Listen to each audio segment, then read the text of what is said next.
Olá, bem-vindos ao estudio de la lección de la Escuela Sabática ofrecido por la editorial adventista Sá Feliz, grabada aquí en la iglesia de la Universidad Adventista de São Paulo.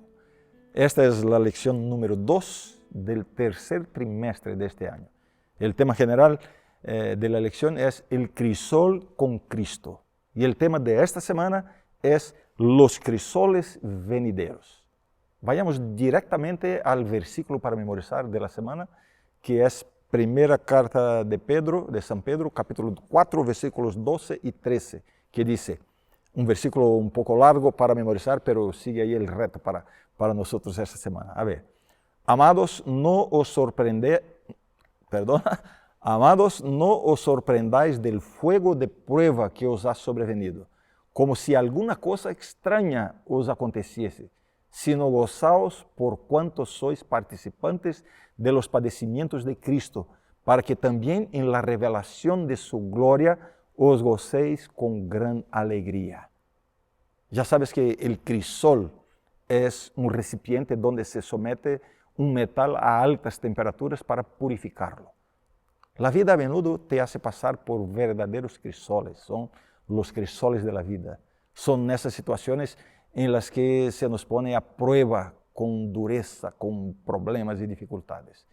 Muchas personas tienen dificultades para entender por qué Dios permite que sus hijos pasen por pruebas. Muchos reaccionan negativamente, quejándose de Dios. Otros piensan que han sido abandonados o que están quizás pagando por los errores que han cometido en la vida. Es cierto que muchas pruebas que sufrimos son consecuencias de errores que hemos cometido. Pero ni siempre es así. La vida aquí en este mundo está sujeta a eso, ¿no?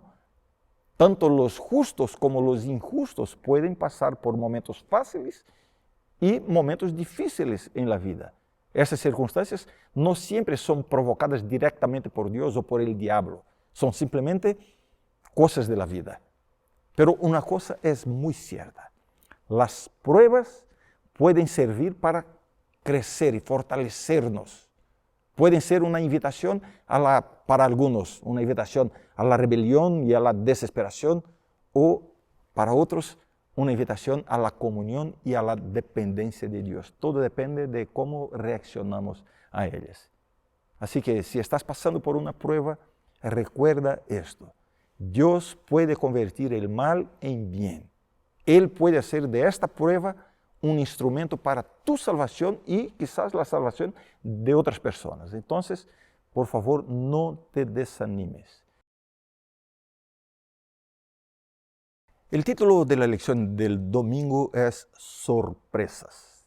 El texto para nuestro estudio hoy es 1 Pedro capítulo 4, versículo 12, que dice, amados, no os sorprendáis del fuego de prueba que os ha sobrevenido, como si alguna cosa extraña os aconteciese. Hace unos pocos días yo hice un devocional con el título Imprevistos. La idea era exactamente esta, ¿no? Que en la vida cristiana estamos sujetos a situaciones imprevistas. La lección de hoy habla de sorpresas. Como dije en la lección de ayer, aquí en este mundo estamos sujetos a todo. Y no todo lo bueno viene de Dios, como no todo lo malo viene del diablo. La Biblia menciona muchas veces que los injustos, los malvados pueden prosperar en sus caminos, mientras que los justos, siervos de Dios, pueden sufrir pruebas y persecuciones. El texto bíblico de hoy nos invita a no sorprendernos por ello. No te sorprendas si, aunque seas fiel a Dios, experimentas pruebas, especialmente persecuciones a causa de tu fe. Las persecuciones no es algo ajeno a la vida cristiana. A lo largo de la historia, el pueblo de Dios ha sufrido a manos del mundo incrédulo. Tú sabes de eso. Los cristianos son diferentes de los incrédulos. Y ese tipo de vida diferente produce, la verdad, un estilo de vida diferente, distinto entre los grupos, ¿no? Gran parte de lo que ocurre en el mundo, en la sociedad que vive sin Dios, depende de la mentira, el orgullo, el placer y el deseo de conseguir cada vez más. Un cristiano, en cambio, Un cristiano dedicado construye su vida sobre otros principios, ¿no? La verdad, la humildad, la santidad, el deseo de glorificar a Dios. Dios declaró la guerra a Satanás después de la caída del hombre. Y Satanás ha estado atacando a Dios a través de su pueblo desde entonces. Los cristianos son, la verdad, extranjeros y peregrinos en un mundo extraño donde Satanás es Dios y príncipe. Todo lo que glorifica a Dios enfurece al enemigo, ¿no? Y despierta ¿no? Su ataque. Para los cristianos, la persecución y las pruebas no deberían ser algo extraño. Lo extraño sería la ausencia de oposición satánica.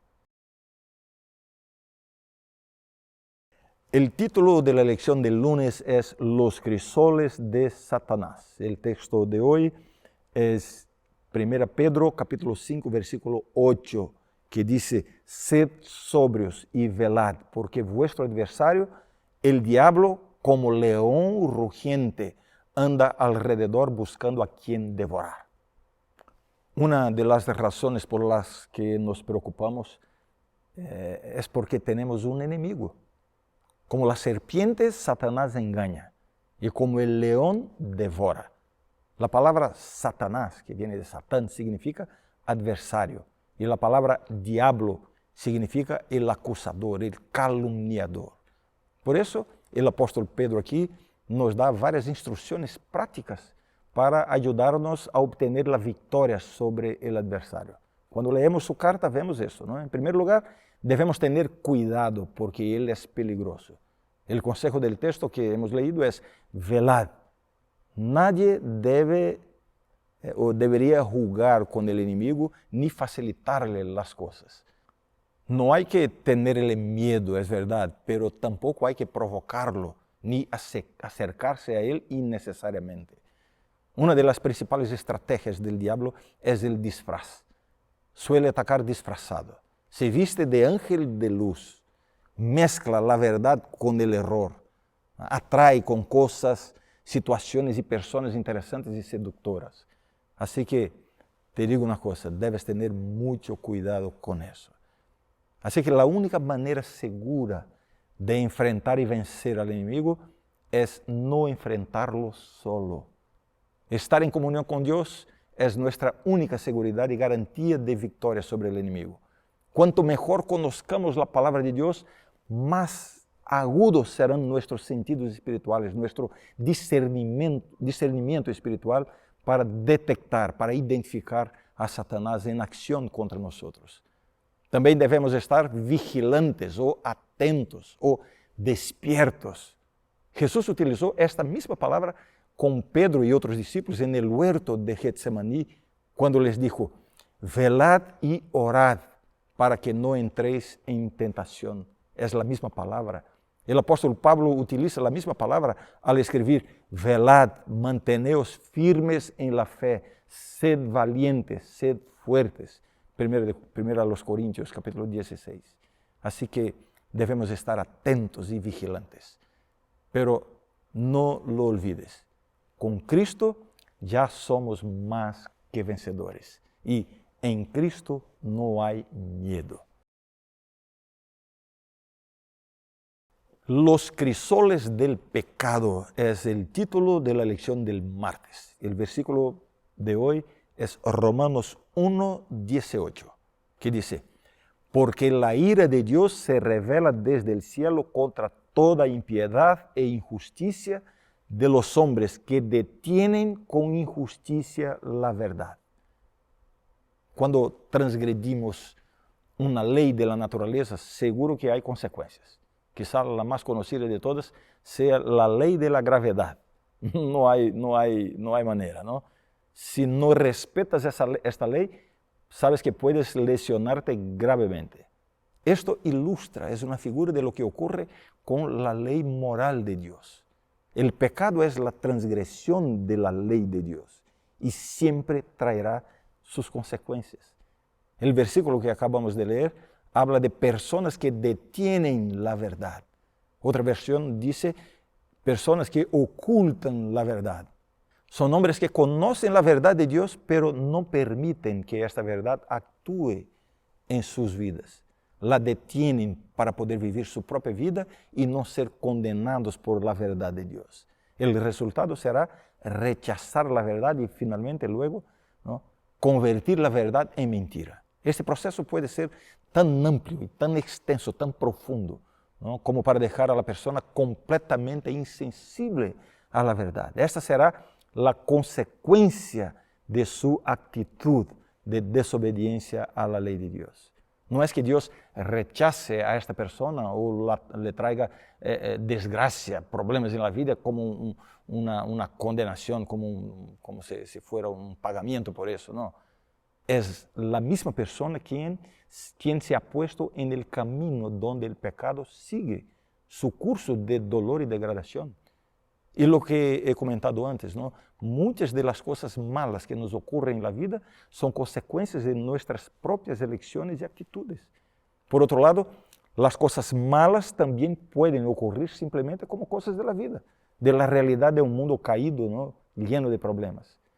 Pues bien, la lección importante de hoy es esta: el pecado siempre traerá sus consecuencias. Inicialmente o aparentemente puede ofrecer incluso alguna ventaja, pero a la larga su precio siempre será muy alto. Entonces, cuidado. Los crisoles de purificación es el título de la lección del miércoles. El versículo de hoy es Jeremías 9:7, que dice: por tanto, así dice el Señor de los ejércitos: he aquí que los purgaré y los pondré a prueba, porque ¿qué otra cosa podría hacer con la hija de mi pueblo? Purgar tiene la idea de hacer algo puro. En el caso de los metales, como ya he dicho, esto se suele conseguir mediante el fuego. Por ello, los traductores aquí han utilizado a veces purgar, ¿no? A veces se utiliza la palabra purificar, incluso la expresión purificar en el fuego. Sabes, la obra del Espíritu Santo en nuestras vidas es limpiarnos de la impureza del pecado. La culpa del pecado se elimina en un acto instantáneo de justificación.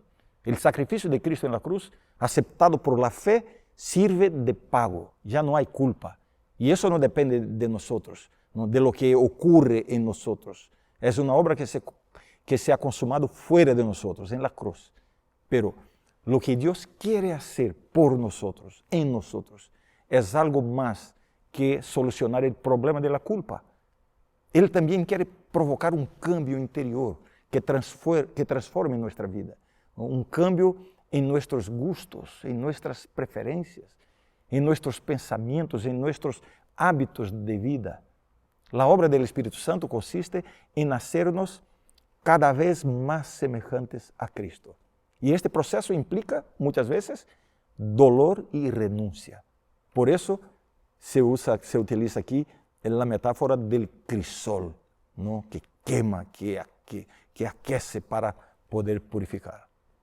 El dolor de la conciencia de los pecados que hemos cometido, ¿no?, acompañado de la angustia de ser tan débiles, ¿no?, deficientes, y de la frustración de no poder vencer el pecado por nuestros propios medios. Todo eso debe, la verdad, arrojarnos a los pies de Cristo y buscar de Él y en Él el poder que puede transformar nuestra vida. De nuevo concluimos que cuando Dios permite el dolor y la prueba, el resultado siempre será la bendición, la transformación, el cambio de vida, el crecimiento espiritual. Y entonces viene de ahí la pregunta retórica del final del versículo, ¿no? ¿Qué otra cosa podría hacer con la hija de mi pueblo? En otras palabras, las pruebas son indeseadas e incómodas, pero son necesarias. El título de la lección del jueves es Los crisoles de la madurez. El texto bíblico de hoy es 2 Corintios 12:7, que dice: y para que la grandeza de las revelaciones no me exaltase desmedidamente, me fue dado un aguijón en mi carne, un mensajero de Satanás que me abofetee, para que no me enaltezca sobremanera. Se ha debatido mucho sobre lo que podría ser este aguijón en la carne del apóstol Pablo. Las especulaciones van desde una tentación sexual hasta una situación familiar complicada o un problema con el habla o con la vista. La verdad es que no tenemos ninguna indicación directa en la Biblia de lo que realmente era el aguijón en su carne. Y lo importante aquí no es qué era el aguijón en la carne, sino cuál era la función del aguijón. Y el apóstol aquí lo explica en el pasaje bíblico que hemos mencionado. Él dice, para que no me enaltezca sobremanera. Dios permitió algo muy incómodo en la vida del apóstol con un propósito específico, preservarlo del orgullo. De la misma manera, Dios a menudo permite situaciones difíciles en nuestras vidas para preservar nuestra humildad y dependencia de Él. Cuando Pablo comprendió esto, en lugar de seguir pidiéndole a Dios que lo librara del aguijón o en lugar de quejarse de los problemas que enfrentaba, comenzó a glorificar a Dios por el aguijón en su carne. Comprendió que sus debilidades, y las debilidades representan aquí todas las situaciones difíciles que tuvo que afrontar, ¿no? Las persecuciones, naufragios, ¿no? Apedreamientos, cadenas, etcétera, etcétera. Todo ello sirvió para que el poder de Dios actuara en su vida. Las palabras de Dios para él fueron, bástate mi gracia.